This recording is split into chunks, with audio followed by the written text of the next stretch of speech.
Le taux d'endettement de la Côte d'Ivoire, qui a levé environ 1,5 milliard d'euros sur le marché financier en juillet, va passer de 42,1% à 42,6% du PIB, un profil d'endettement satisfaisant, a assuré le Premier ministre Amadou Gon Coulibaly lors d'une conférence de presse jeudi. Suite au retournement des cours du cacao, à la hausse du prix du baril de pétrole et en prenant en compte les dépenses supplémentaires qui, elles, sont liées donc, aux problèmes sociaux que l'on a connus, nous avons renégocié donc, avec le fonds et nous nous sommes accordés sur un déficit donc, en 2017 de 4,5%.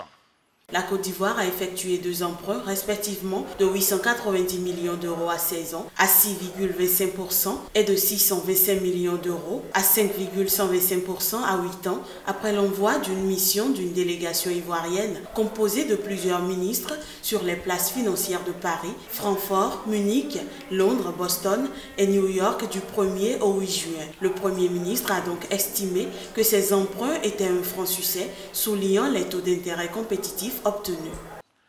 Je voudrais à cet égard rappeler que le taux d'endettement de notre pays s'établit à fin 2016 à 42,1%, c'est la dette donc, sur le PIB, l'un des plus faibles de la zone UEMOA et largement en deçà de la norme communautaire maximale de 70%.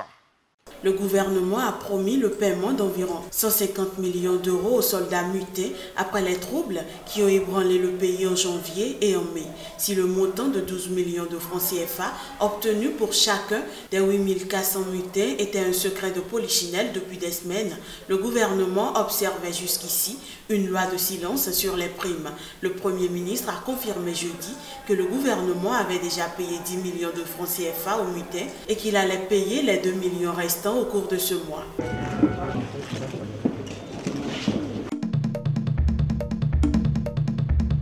Au moins 6 personnes ont péri mercredi soir lorsqu'un kamikaze a fait exploser son véhicule piégé contre un restaurant de Mogadiscio, ont annoncé les forces de sécurité somaliennes. Selon Aboubacar Mohamed, un responsable des forces de sécurité, il y a eu aussi plusieurs blessés. Il a par ailleurs ajouté que les forces de l'ordre étaient toujours en train de passer le bâtiment au crible dans la soirée.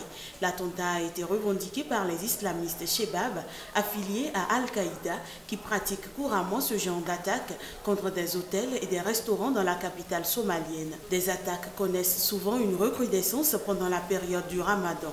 L'attentat de ce mercredi s'est produit après la rupture du jeûne, alors que les mosquées et restaurants étaient pleins. Les Shebab ont juré la perte du fragile gouvernement central somalien, soutenu à bout de bras par la communauté internationale et par les 22 000 hommes de la force de l'Union africaine en Somalie. Les Shebab ont été chassés de Mogadiscio en août 2011. Ils ont ensuite perdu l'essentiel de leur bastion, mais ils contrôlent toujours de vastes zones rurales d'où ils mènent des opérations de guérilla et des attentats suicides, souvent dans la capitale ou contre des bases militaires somaliennes ou étrangères.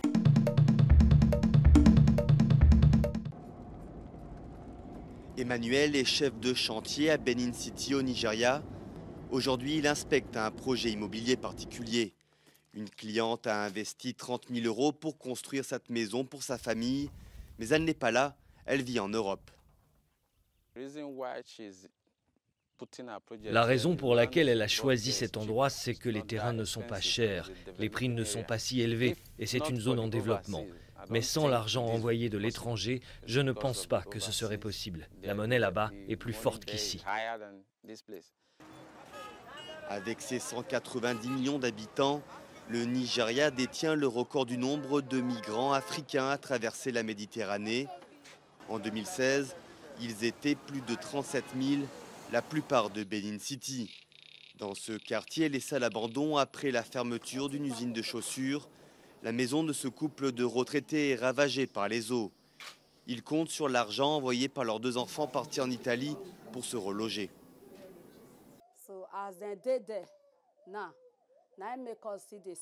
C'est parce qu'ils sont là-bas que l'on arrive à survivre. Si nous mangeons, c'est grâce à eux. Mon travail, la nourriture, tout dépend de l'argent qu'ils nous envoient. Pauvreté, inflation, chômage, les raisons ne manquent pas pour quitter le Nigeria et tenter sa chance en Europe.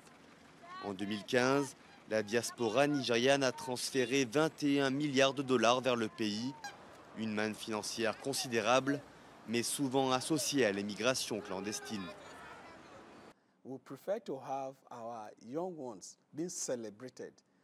Nous préférons que nos jeunes soient reconnus à l'étranger pour leurs talents acquis ici au Nigeria et en retirer des dollars ou des livres. Par contre, que nos jeunes se jettent à l'eau en Libye pour aller en Europe, ça, nous n'en voulons pas.